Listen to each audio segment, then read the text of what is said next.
আবারও বুবলিকে উদ্দেশ্য করে খোঁচা দিয়ে পোস্ট করেছেন অপু বিশ্বাস। বুবলিকে উদ্দেশ্য করে অপু বিশ্বাস লিখেন, সত্য হলো এমন একটি শক্তি যা কোনো অবস্থাতেই চিরস্থায়ীভাবে লুকিয়ে রাখা সম্ভব নয়। মিথ্যা যতই শক্তিশালী হোক, সত্যের জ্যোতি তাকে পরাজিত করে।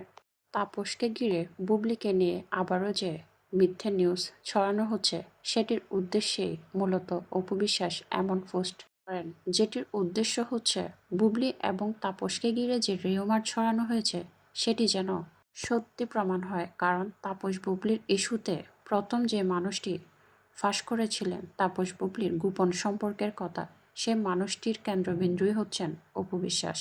যার কারণে হয়তো অনেকেই বিশ্বাস করতে পারেন অপু বিশ্বাস হয়তো ঠিকই বলেছিলেন। অপু বিশ্বাসের ফাঁস করা কল রেকর্ড হয়তো ঠিকই ছিল। অপু বিশ্বাসের পোস্টের জবাবে একটি কথা বলতে চায়, বুবলি তাপস ঘিরে যে রিউমার ছড়িয়েছিল সেটি যদি সত্যি হয়, তাহলে অপু বিশ্বাস এবং জায়েদ খানকে ঘিরে যে রিউমার ছড়িয়েছিল সেটিও কি তবে সত্য ছিল? বুবলি, অপু বিশ্বাস, পরিমণি বা অন্যান্য নায়িকাদের মানুষ হয়তো এই কারণেই পছন্দ করেন না কিংবা বিশ্বাস করেন না।